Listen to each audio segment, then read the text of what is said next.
Oke, assalamualaikum warahmatullahi wabarakatuh. Kita mulai agak serius ya. Kita mulai dari dasar, karena pada dasarnya kimia itu mempelajari dua hal, kualitatif dan kuantitatif. Kualitatif itu jenis, kuantitatif itu jumlah. Maka berdasarkan hal tersebut, ada dua materi yang menjadi dasar dari mata pelajaran kimia. Yang pertama yaitu terkait atom, ikatan, reaksi. Yang kedua terkait stoikiometri. Oke, ada atom, ikatan, reaksi. Yang keduanya adalah stoikiometri. Minggu ini kita coba singgung tipis-tipis terkait atom, seperti yang sudah dijelaskan pada kisi-kisi yang diberikan oleh pemerintah, bahwa yang pertama adalah mengidentifikasi konfigurasi elektron, kulit atom, elektron valensi pada atom golongan utama, dan menerapkannya dalam penentuan kestabilan elektron. Oke, kita mulai. Atom ya. Untuk terkait materi ini, mau ditulis boleh, mau ditonton aja juga boleh. Yang paling penting adalah penjelasan dari saya. Suara saya yang lebih penting.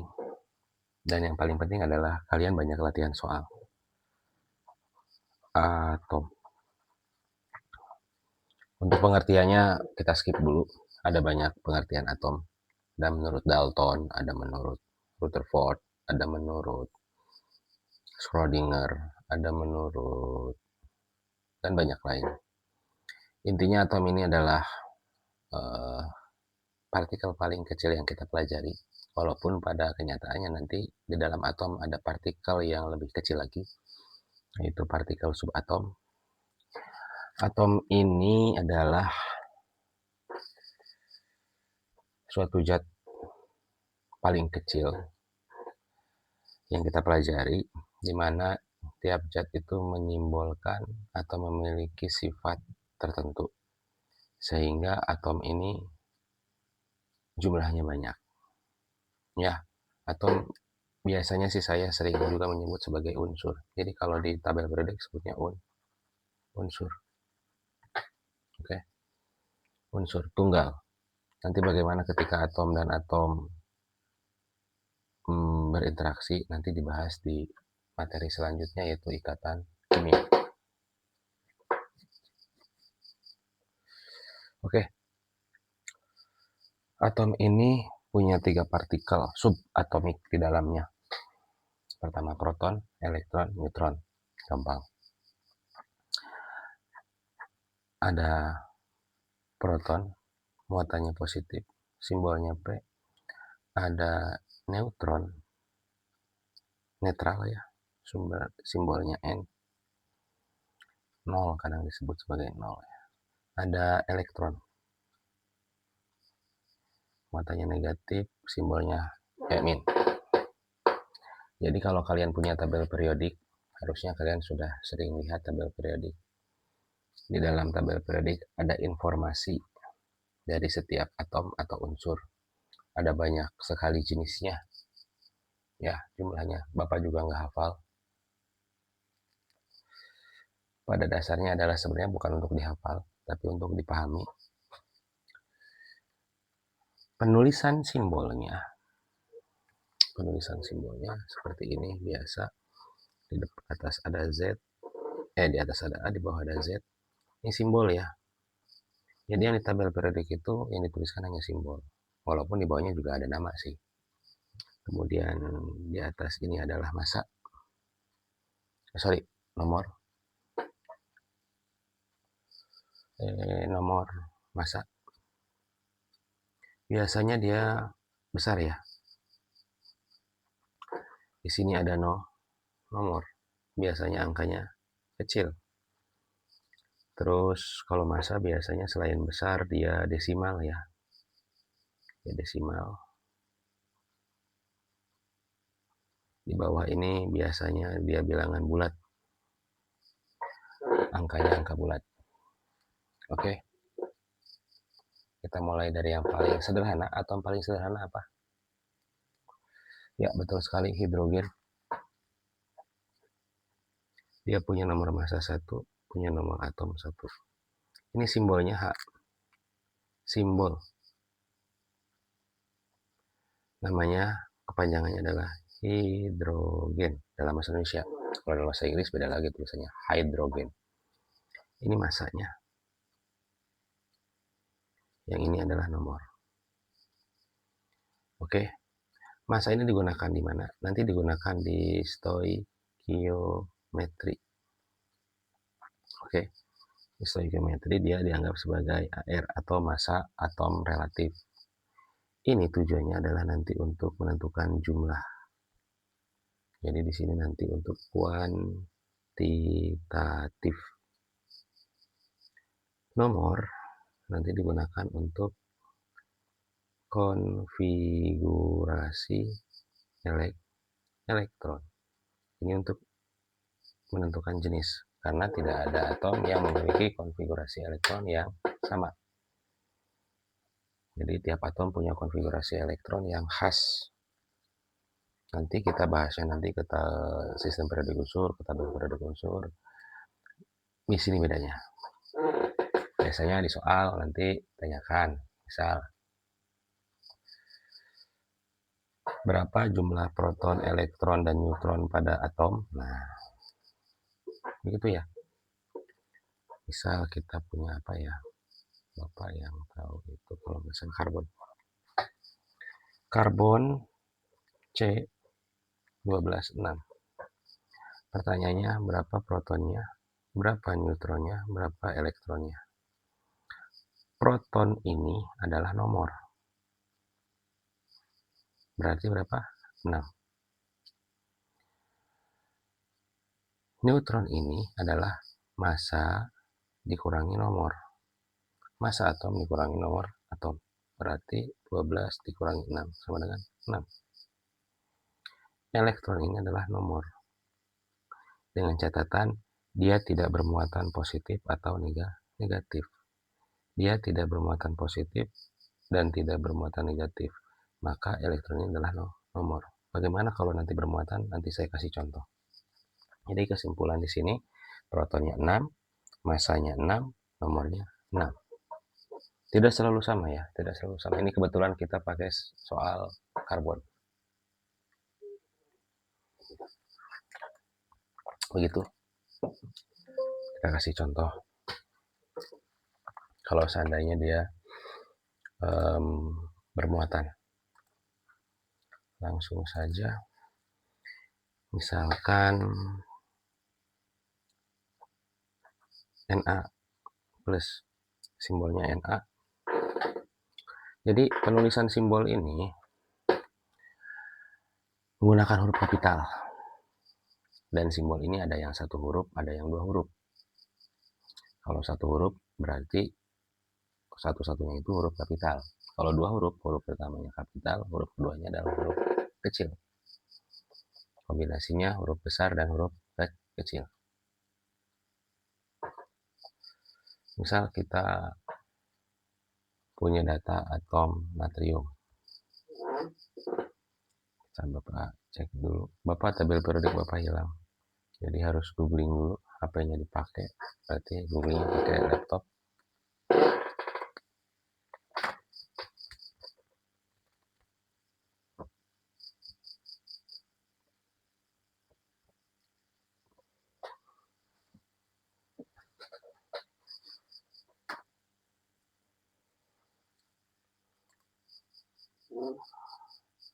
Oke, natrium di sini informasinya adalah mana nih? 23.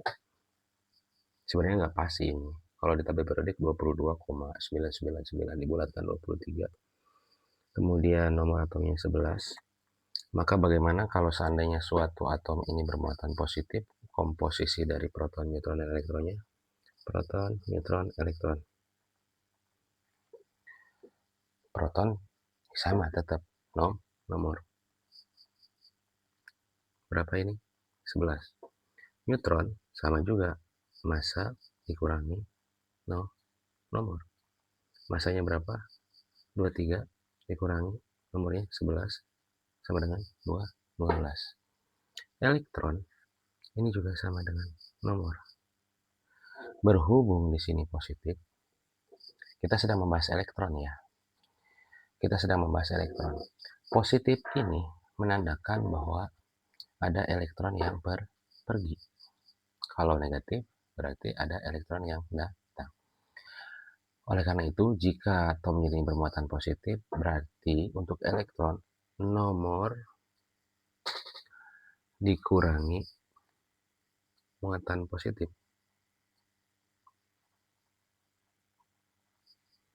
Nomornya berapa? 11 dikurangi muatan positifnya berapa? Berapa nih? Positif saja berarti sama seperti positif 1. Angka 1 kan di kimia jarang ditulis. Kalau negatif berarti negatif 1.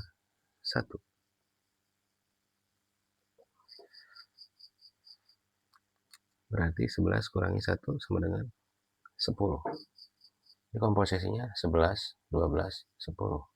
Nomornya 11 dikurangi 1. Kenapa dikurangi 1? Karena atom Na ini kehilangan 1 elektron yang menyebabkan atom Na ini bermuatan positif. Oke. Untuk proton neutronnya ada perubahan tidak? Sama saja. Menghitung proton dan neutron tidak ada perubahan. Kenapa? Nanti saya jelaskan. Kita kasih contoh lagi apa ya?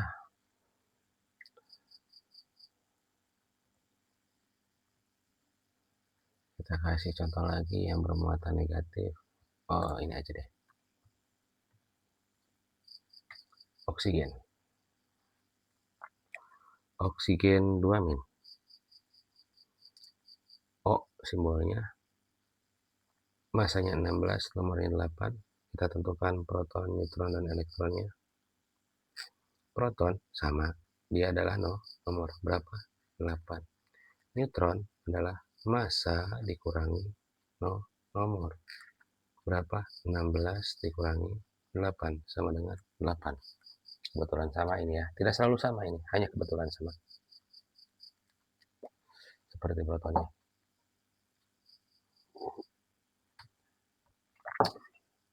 Dan elektron. Elektron di sini 2 min. 2 min. Tandanya atom oksigen ini kedatangan tamu sebanyak 2 elektron. Maka untuk elektron di sini bagaimana caranya? Sama seperti tadi, nomor dikurangi muatan negatif. Nomornya berapa? 8 dikurangi muatan negatifnya min 2. Min ketemu min jadi plus. Berarti kan 8 ditambah 2 sama dengan 10. Begitu. Kenapa kenapa proton dan neutron sama saja, tidak ada perubahan. Sedangkan elektron tergantung muatannya, karena kalau kalian perhatikan struktur atom, itu seperti tata surya. Ini adalah inti atom. Kemudian di luarnya dikelilingi oleh elektron-elektron.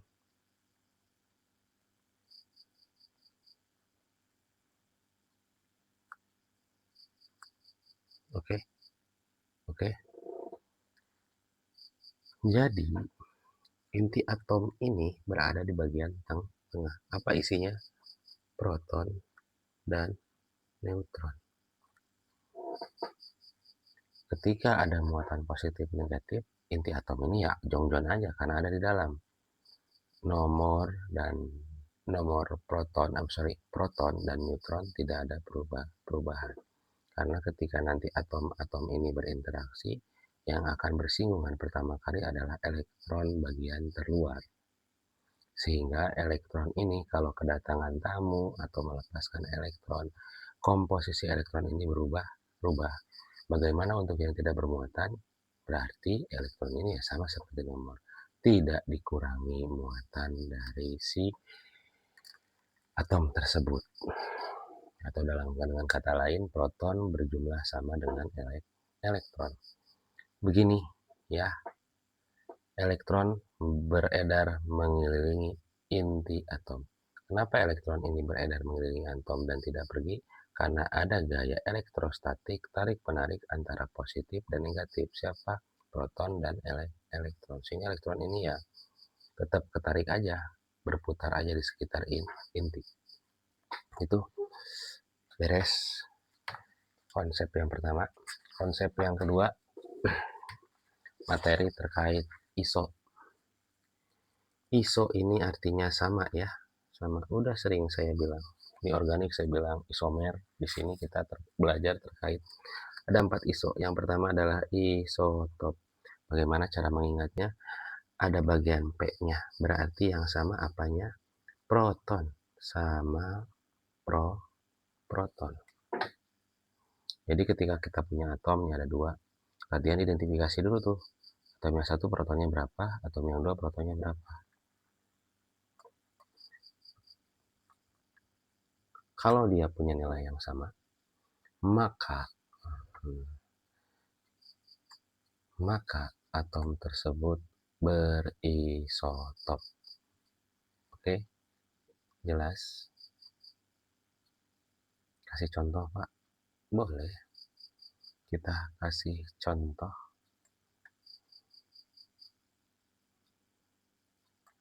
Misal, ada hidrogen yang tadi masanya 1, nomornya 1, dan ada hidrogen yang masanya 2, nomornya 1. Kita identifikasi protonnya. Proton di sini sama dengan nomor yang ada di bawah 1. Proton di sini juga sama, 1 yang ada di bawah. Ini kan nomor, ini massa. Ketika nomornya sama, yang menyebabkan protonnya sama, maka ini disebut sebagai isotop. Oke, karena protonnya sama. Yang beda apa? Masanya. Oke. Yang kedua, isoton. Apa N? Neutron sama neutronnya. Sama neutronnya. Kasih contoh, Pak. Oke. Kita kasih contoh. Oke. Ada hidrogen. Misal, ini aja deh. Helium 3919 dengan kalsium. Kalium dan kalsium 4020. Seperti biasa, kita bisa mengetahui itu isotop, isoton, atau iso-iso yang lain, berarti kalian harus identifikasi tiap atomnya. Protonnya berapa, elektronnya berapa, neutronnya berapa. Protonnya berapa, elektronnya berapa, neutronnya berapa. Mana yang sama? Kita cek ya. Ini protonnya nomor berapa?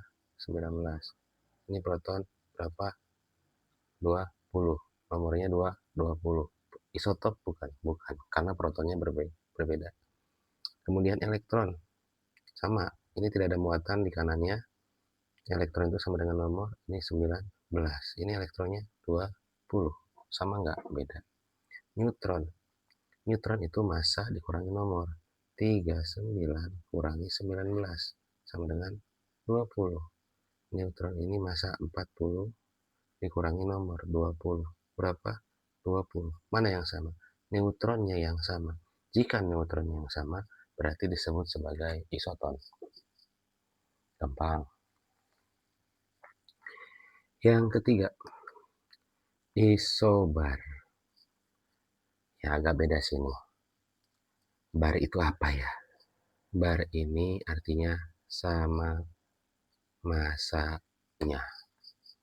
Sama masanya. Kasih contoh, Pak. Boleh. Isobar.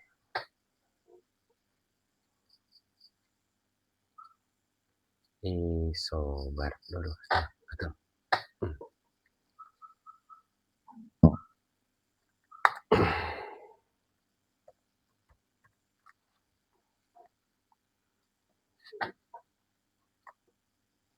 Isobar.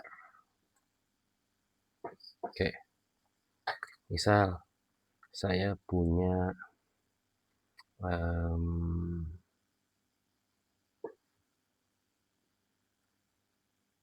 ini ya, yang sama, ntar cari contohnya dulu. Misal ada argon 4018 Ca 4020. Identifikasi biasa. Proton 18. Di sini proton 20, elektron 18, elektron 20. Di sini neutron 40 kurangi 18 22. Di sini neutron 40 kurangi 20 20. Nggak ada yang sama nih. Protonnya nggak ada yang sama, elektronnya nggak ada yang sama, neutronnya nggak ada yang sama. Yang sama apa? Masanya. Nih, 40 dan 40. Maka ini disebut sebagai isobar. Yang terakhir, isoelektron. Udah tahu kali, udah jelas. Yang sama adalah elektron. Contoh Pak, boleh contoh.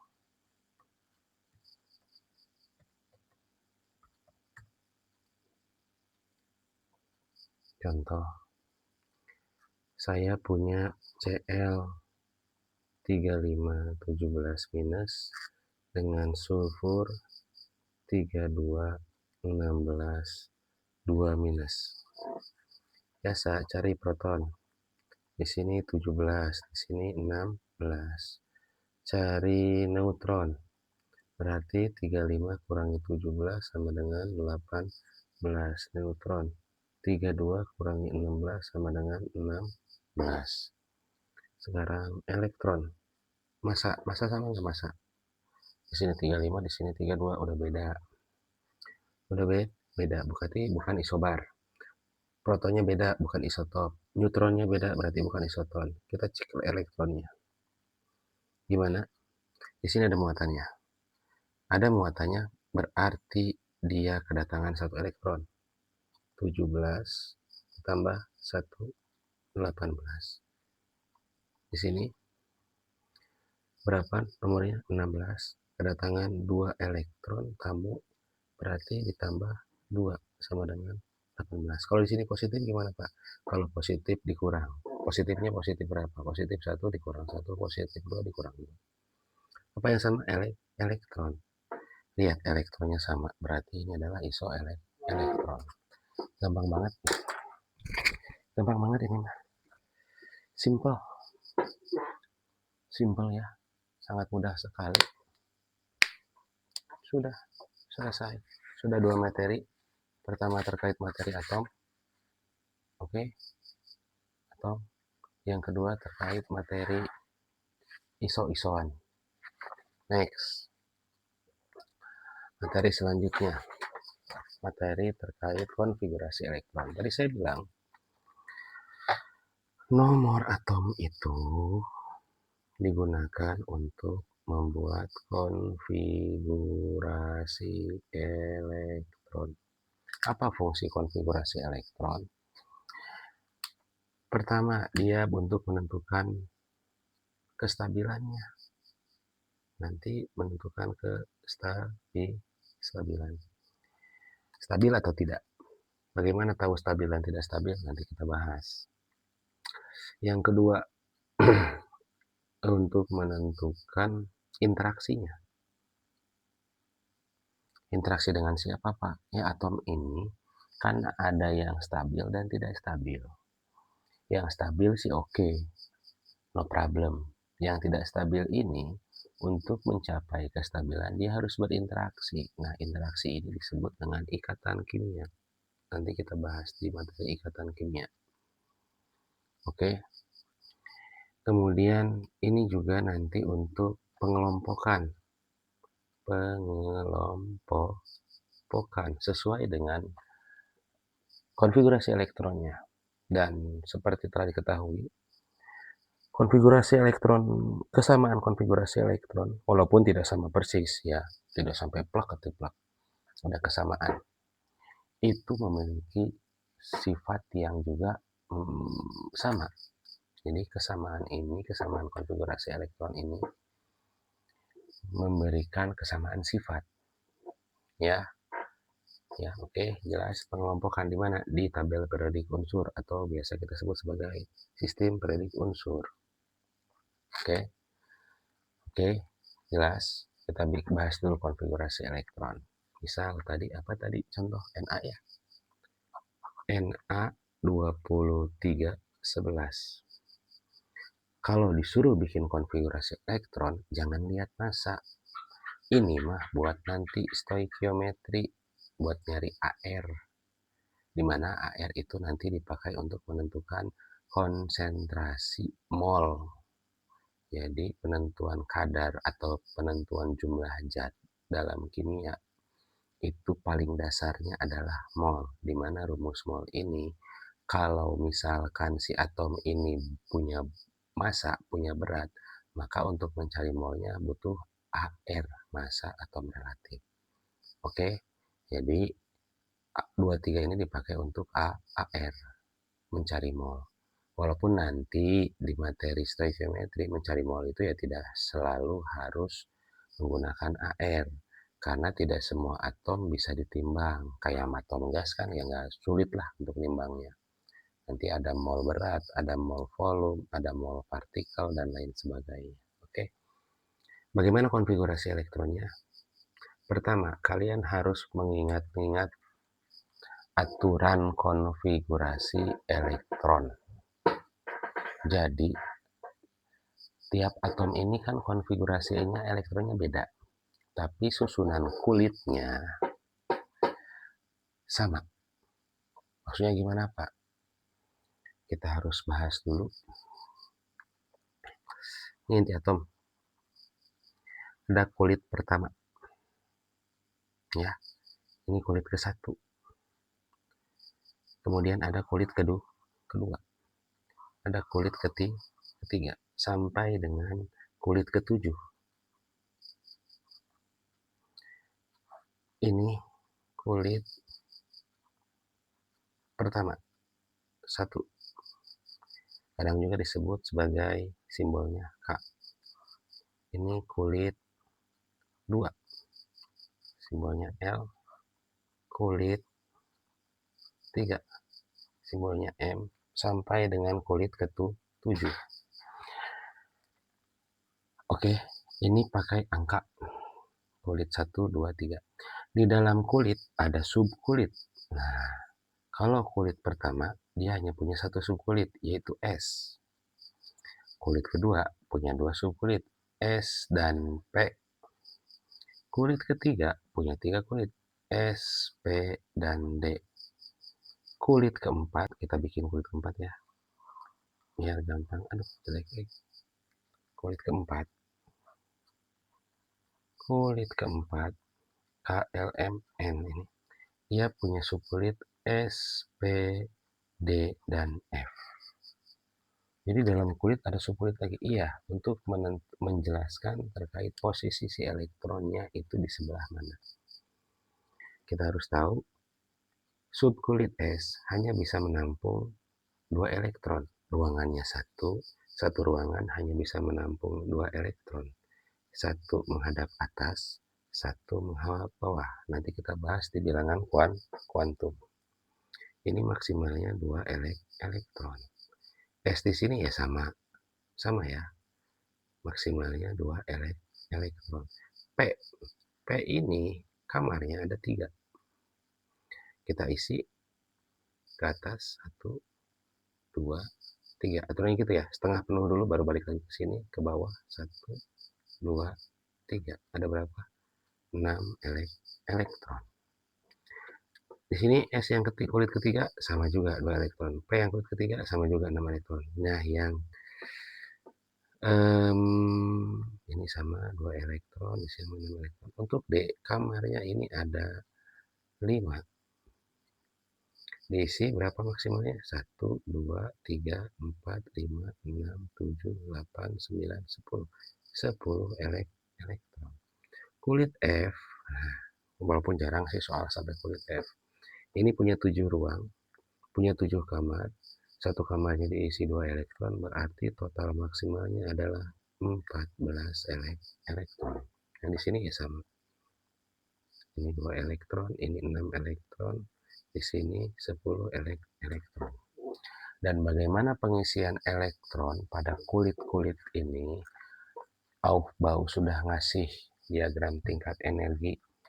Kalian tinggal mengingatkan saja rumus sapu jagatnya Jampe Aufbau. Pertama kita bikin subkulitnya dulu deh, karena subkulitnya ini yang ngacak. S, S, P, S, P, S, D, P, S, D, P, S. Paling gampang.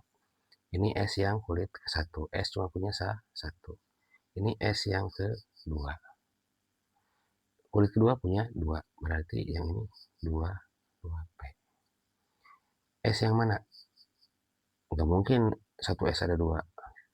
Habis 2, 3. Kulit ketiga punya P? Punya. 3P. Lah S lagi. S mana lagi? Kan 3S sudah. Berarti ini 4S. Kemudian di sini 3D. D yang mana? D yang pertama muncul di kulit ketiga. Berarti ini 3D, 4P, 5S. Di sini 4D, 5P, 6S. Terus sampai dengan kulit ke-7. Oke, semua atom urutan kamarnya seperti ini. Tinggal menyesuaikan saja elektronnya ada berapa, masukkan ke dalam kamar.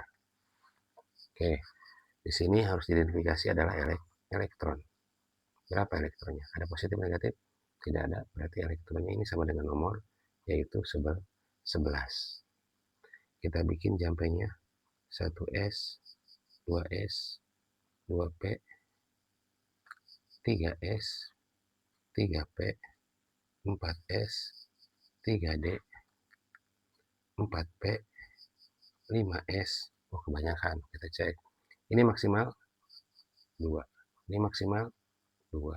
Ini maksimal 6. 2 tambah 2, 4 tambah 6, 10. Ini maksimal 2. Tambah 2, 12. Sedangkan elektronnya cuma ada 11. Berarti pengisiannya ini tidak diisi 2, tapi diisi 1. Karena cuma ada 11 elektron. Masuk kamar 1S, 2. Masuk kamar 2S, 2. Masuk kamar 2P, 6. Masuk kamar 3S, 1. Jadi 11 elektron ini sudah masuk ke kamar. Bagaimana Pak untuk yang ini? Ya, nggak usah. Dan penulisan elektron ini posisinya ada di atas dari si huruf atau di atas dari simbol subkulit. Jadi konfigurasi elektronnya adalah 1S, 2 kecil, 2S, 2, 2P, 6, 3S, 1. Ini. Oke. Pak, bagaimana kalau seandainya di sini dia bermuatan positif atau bermuatan negatif? Berarti elektronnya harus ditentukan dulu. Ingat, kalau negatif dia kedatangan 1 elektron, kalau positif berarti dia kehilangan 1 elektron. Kalau min 2, tamunya elektron yang datang ada 2.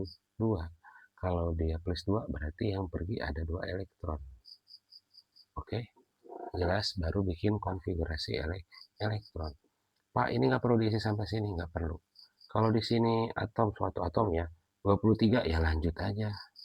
2 tambah 2, 4 tambah 6, 10, 23. Masih lama ya, 13 lagi. Tambah 2, tambah 6. Tambah 2, 12, tambah 6, 18, tambah 2, 20. Tadi berapa tadi? Udah 20. Lanjut aja terus. Oke. Begitu.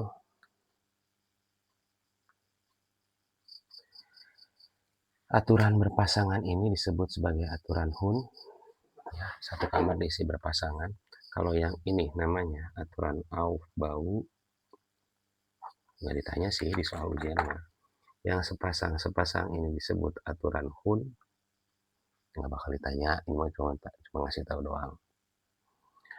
Larangan Pauli itu nanti bahasnya di bilangan kuantum. Pengecualian subkulit D. Jadi terkadang kestabilan elektron dalam subkulit dalam kamar itu seperti ini contohnya ya. Ada subkulit misalkan 4s ya. 4s ada 2 elektron, kemudian ada 3D. D itu 5 kamar ya. Ada 3D diisinya oleh 4 elektron. Ini ada 2 elektron, ini 4 elektron. Ini terkadang ada pengecualian. Jadi stabil itu untuk yang posisi elektron ya di dalam subkulit terisi pertama ya penuh. Penuh ini nandakan atomnya stabil. Atau opsi 2-nya yaitu setengah penuh. Jadi kalau dia penuhnya itu 10, 10, berarti setengah penuhnya harusnya 5. Ini penuhnya 2, ya udah stabil. Tapi yang ini belum stabil. Jadi terkadang ada namanya hibridisasi atau pindah. Sehingga 4S-nya setengah penuh, 3D-nya juga setengah penuh. Tentu ini yang lebih baik karena keduanya stabil. Jadi di sini 1 elektron, di sini 5 elektron. Ya, itu cuma kadang-kadang aja, nggak melulu seperti itu. Ngasih tahu doang. Untuk kestabilan sebaiknya penuh atau setengah penuh. Oke, kita masuk ke bilangan kuantum. Konfigurasi elektron sudah ya. Ke bilangan kuantum.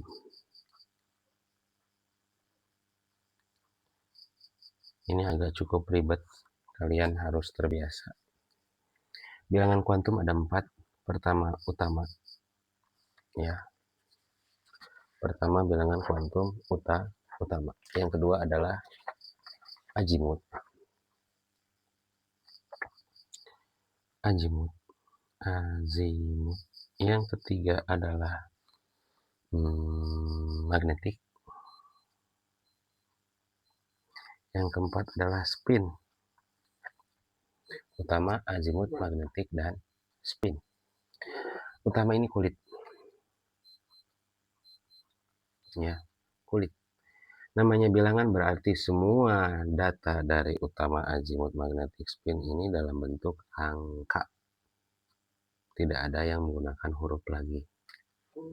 Oke, guys. Semuanya menggunakan angka.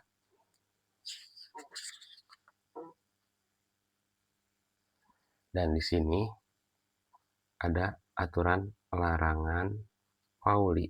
Apa sih? Nanti setiap elektron dalam suatu atom itu tidak mungkin punya bilangan kuantum yang plek ketiplek sama semua. Utamanya sama, azimutnya sama, magnetiknya sama, spinnya sama. Setidaknya kalaupun sama ya cuma 3. Utama sama, azimut sama, magnetik sama, tapi spinnya berbeda. Begitu, itu yang disebut sebagai larangan Pauli. Paham? Itu yang disebut sebagai larangan Pauli. Ini aturan Aufbau ya. Ini diisi oleh 2 elektron tiap kamar. Ini aturan Hund. Kemudian ada pengecualian orbital D. Nih.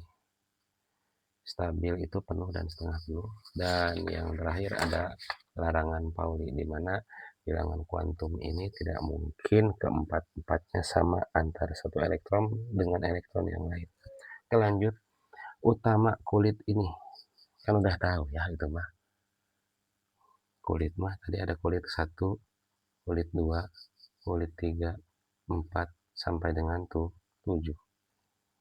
Azimut ini adalah subkulit. Subkulit tadi udah tahu. S, P, D, dan F. Oke. Hanya saja karena ini bilangan kuantum, ini kan huruf. Kita butuhnya angka. S ini dirubah menjadi angka 0. P angka 1. D angka 2.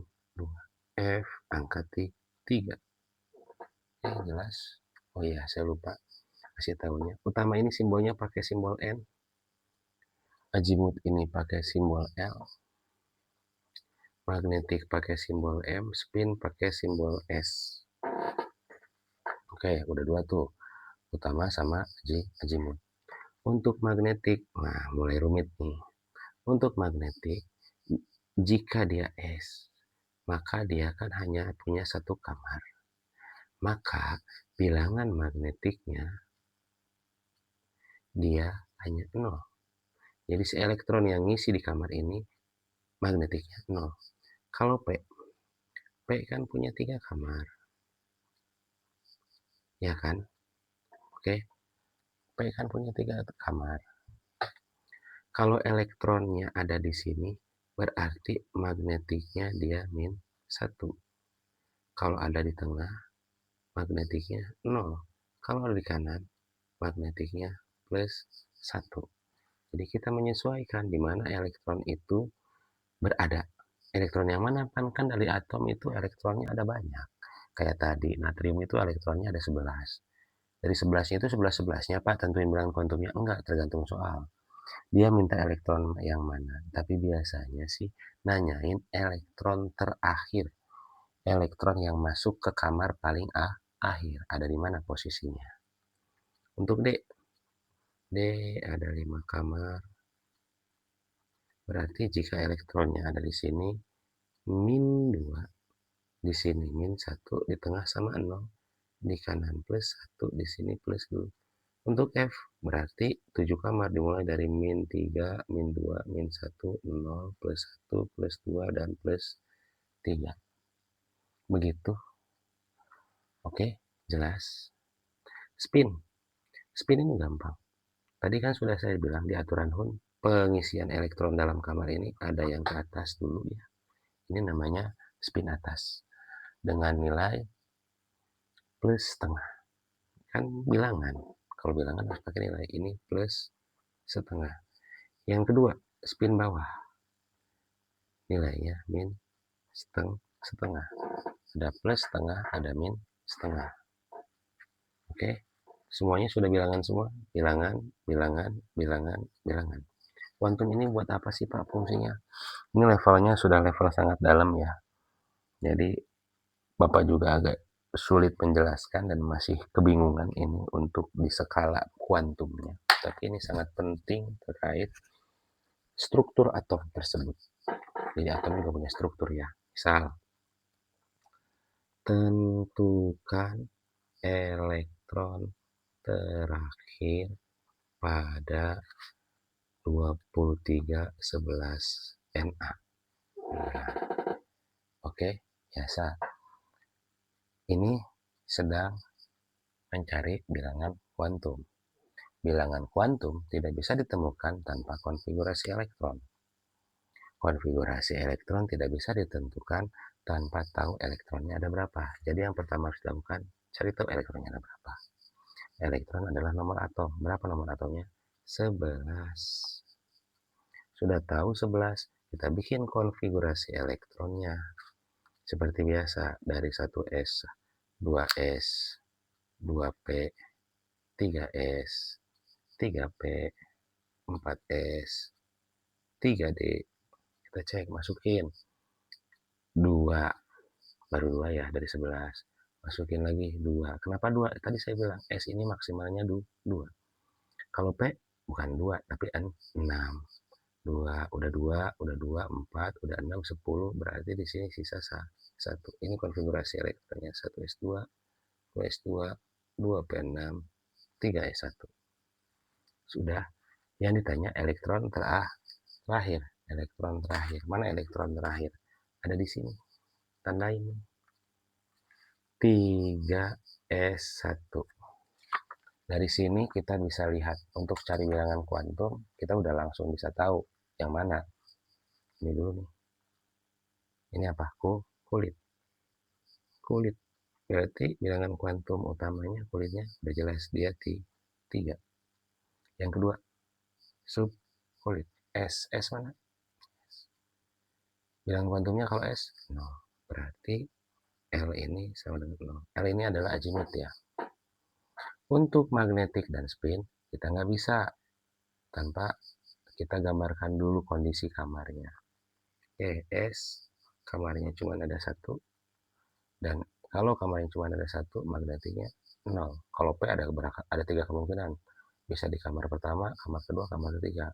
Pertama -1, yang tengah 0, yang kanan +1. Ini cuma ada di tengah-tengah, berarti magnetiknya adalah 0. Sekarang yang terakhir spin. Ada berapa X-nya? 1. Pengisian pasti spin atas dulu. Kalau pin atasnya udah diisi, apalagi kalau kamarnya banyak, berarti spin atas semua sampai ujung, balik lagi nanti ke kiri, spin bawah. Berapa bilangan spin untuk ini? Ke atas plus setengah.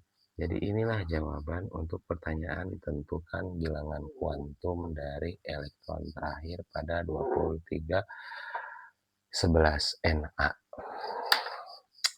Begitu. Ya, jelas. Kita sudah belajar bilangan kuantum. Beres. Konfigurasi elektron. Beres. Kita masuk ke sistem periodik unsur. Wah, jos ini. Kebut. Sistem periodik unsur. Apa sih sistem periodik unsur itu? SPU atau sistem periodik unsur adalah tabel yang memberikan informasi seluruh atom atau unsur yang sampai saat ini diketahui oleh manusia. Baik itu diketahui diambil dari alam atau dibuat di laboratorium. Gitu. Dan sistem periodik unsur ini harus rapi. Mereka digolongkan, dikelompokkan sesuai dengan kesamaan. Kesamaan apa? Kesamaan elektron valensi, atau kesamaan konfigurasi elektron, atau kesamaan kulit, sehingga mereka memiliki sifat yang hampir mirip. Tidak sama, hampir. Oke, jadi untuk kesini kita mulai dari seperti biasa. Pertama dari nomor atom untuk menentukan elektron. Elektron menentukan konfigurasi elektron. Konfigurasi elektron menentukan elektron valensi. Apalagi nih Pak? Oke, apa sih elektron valensi? Oke, kita coba. Elektron valensi ini adalah elektron pada kulit terluar. Elektron pada kulit terluar. Dan ini memberikan informasi letak golongan. Golongan itu apa, Pak? Nanti kita gambarkan.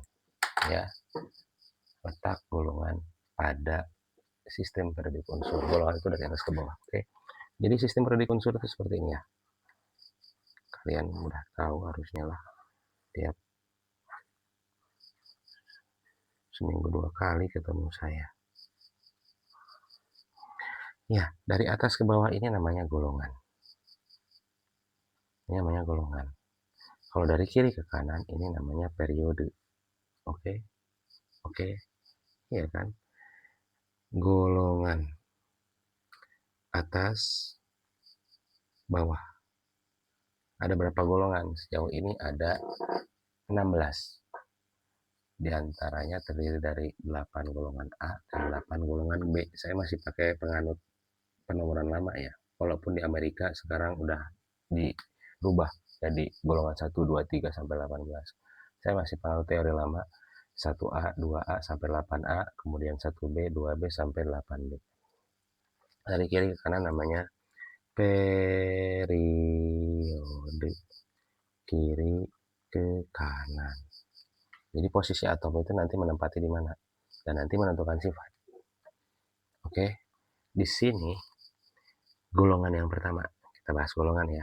Ini jika bagian ekornya atau elektron valensinya, bagian ekor konfigurasi atau elektron valensinya S1. Di sini jika S2. Di sini ada 5. Ada 5 dari mulai S2P1 golongan 3 sampai dengan S2P5 dan yang terakhir S2P6. Oke, ini penamaannya golongan 1A, 2A, ini 3A sampai dengan 7A. Nah, yang paling sini adalah golongan 8A. Paling ujung kanan 8A. Yang ini gimana? Yang ini itu konfigurasinya D dan S. Oke. Ini S1, S2, di sini S2P1, S2P5 sampai dengan S2P6. Pak bingung? Ya langsung contoh aja sih memang. Paling gampang itu. Tentukan golongan dan periode tadi 2311 Na. Misalkan Na-nya nggak ditulis, kan nggak mungkin. Kalau Na kan kita langsung lihat tabel periodik tahu X lah ya, atom X gitu. Elektronnya berapa? Tadi saya bilang elektron nomor atomnya 11. Elektronnya 11. Kenapa 11? Karena tidak ada positif minus. Dan atom yang ada di tabel periodik kondisinya dalam kondisi netral. Tidak ada atom yang bermuatan positif, tidak ada atom yang bermuatan negatif. Kemudian bagaimana konfigurasi elektronnya? Tadi sudah dibuat ya. 1s2, 2s konfigurasi elektron. 2p6, 3s, 1. Sudah 11. Kemudian elektron valensi. Kulit terluar. Mana kulit terluar? Ini dia. Kulit terluar. Oke. Ini kulit terluar. 3s1. Untuk menentukan posisi, dari informasi ini saya sudah tahu. Kulit digunakan untuk menentukan periode. Jadi periode berdasarkan kulit. Kalau golongan berdasarkan elektron valensi. Berarti ini golongan 3. Tapi di sini tulisnya Romawi ya, sorry. 3. S1. S1 di mana S1? S1 di sini. 1. Sorry. Mabuk udah ngantuk. Ini digunakan, kulit digunakan untuk menentukan periode. Berarti ini adalah periode T3. Golongan dari informasi ini S1 mana S1? Ya golongannya adalah 1A. Romawi. Kata Bapak tadi golongan ada 2, ada yang A, ada yang B, 8A, 8B. Mana 8A? Ini udah saya tulis. 1, 2, kemudian 3 sampai 8. Yang B mana Pak? Ini yang tengah-tengah. Atau kita sebut sebagai transisi. Ya, dimulainya cuma nggak dari 1, tapi dari 3B. Nanti 1B dan 2B ada di sini. Kenapa seperti itu Pak? Udah nanti saya jelaskan. Ya. Oke. Begitu. Kalau 3B berarti kan S2D1 ya. S2D1. 3B. 2, 2. A. Oke. Ini 2 sama 1, 3. A. S dan SP ini pasti golongan A. 2 dan S2 P5. 2 dan 5 tuh 7. 2 dan 6 8. Itu loh. Oke. Ini 2 dan 1 3. Itu. Ya, begitu. Jelas. Masih bingung Pak ngerjain soal? Tanya di kelas kalian yang paham. Di kelas sains 1 ada si Salma, di sains 2 si Robiah, bisa lah itu. Si siapa lagi ya? Si Aul. Di kelas olahraga ada si Angga di situ. Tanya sama si Angga. Si Napsa di mana Napsa ya? Lupa saya. Oke, begitu. sistem periodik unsur untuk penentuan golongan, dan ini kadang juga ada penamaan-penamaannya khusus. Golongan 1A itu alkali, 2A itu ya nambah-nambah hafalan aja ya. Intinya kalian tahu posisinya aja. Posisi si atomnya di mana. Oke. Oke. Atau kalian dikasih posisinya, kalian tentukan elektronnya. Bisa dibalik aja. Kimia tuh di sains itu kalau kita ada pertanyaan kemudian mencari jawaban, kadang dibalik. Jawabannya dikasih tahu, yang jadi pertanyaan adalah yang clue awal. Dibolak-balik. Nah, logika kita di situ dipakainya. Kalau dikasih tahu cara mencari golongan dan periode, kalian coba berpikir mengantisipasi. Dikasih tahu golongan dan periodenya, kalian tentukan elektronnya. Kan dibalik tuh. Bukan dari atas ke bawah, tapi dari bawah ke atas. Bagaimana caranya? Logikanya jalankan. Saya nambahin satu lagi terkait sifat terkait sistem periodik unsur ini, yaitu adalah sifat-sifat periodik unsur. Sifat SPU. Anggap seperti ini ya, SPU ya. Parameternya pertama, jari-jari atom. Paling gampang, jari-jari atom itu makin ke bawah makin besar. Oke, jari-jari atom makin ke bawah makin besar. Makin ke kiri makin besar. Jari-jari atom. Jadi jari atom yang paling besar di mana? Di sini posisinya. Karena makin bawah dan makin kiri. Apa yang mirip polanya dengan jari-jari?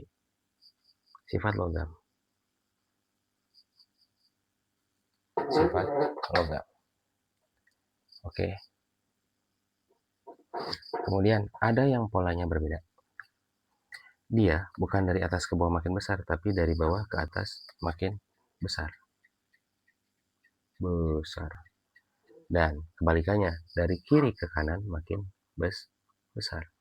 Apa saja sifatnya? Pertama, afinitas elektron. Afinitas elektron ini kesukaan atau ketertarikan terhadap elektron. Kalau makin ke atas makin besar, makin ke kanan makin besar, berarti paling besar di mana posisinya? Di sini. Ya, oke. Berarti untuk yang ini yang paling besar. Untuk yang ini yang paling besar. Yang paling kanan atas itu helium, Pak. Sorry. Ini S2P6. S-nya sudah terisi 2 elektron penuh, P-nya sudah terisi 6 elektron penuh. Jadi golongan 8A ini disebut sebagai golongan mulia dari atas ke bawah, helium, neon, argon sampai kripton. Dan dia tidak kita ikutkan dalam penentuan sifat-sifat SPU ini. Ya, karena sifat-sifat SPU ini nanti mempengaruhi interaksi antara atom dengan atom lain pada ikatan kimia untuk mencapai kestabilan. Jadi sifat-sifat ini untuk atom-atom yang belum stabil. Kalau yang stabil nggak diajak. Jadi yang paling besar di sini apa? Fluorin. Afinitas elektronnya paling besar. Kalau jari-jari atom paling kiri bawah, halina kawin ruben CS frustasi, francium. Ya, francium. Sifat apa lagi yang mirip polanya seperti ini? Makin ke atas makin besar, makin besar. Energi ionisasi. Apa sih Pak energi ionisasi itu? Kemampuan suatu atom untuk mengion. Mengion itu menjadi apa? Menjadi positif atau negatif, perbuatan positif atau perbuatan negatif. Apalagi Pak? Elektronegativitas. Ya, elektronegativitas. Udah deh, itu aja tambahannya. Silahkan kerjakan soalnya. Allah bisa karena biasa. Metode drilling kita gunakan. Latihan jawab, latihan jawab, latihan jawab. Bapak ngasihnya soal-soal zaman dulu, nggak bakal jauh, cuman tipe tipe cara mengerjakannya yang mungkin agak dimodif.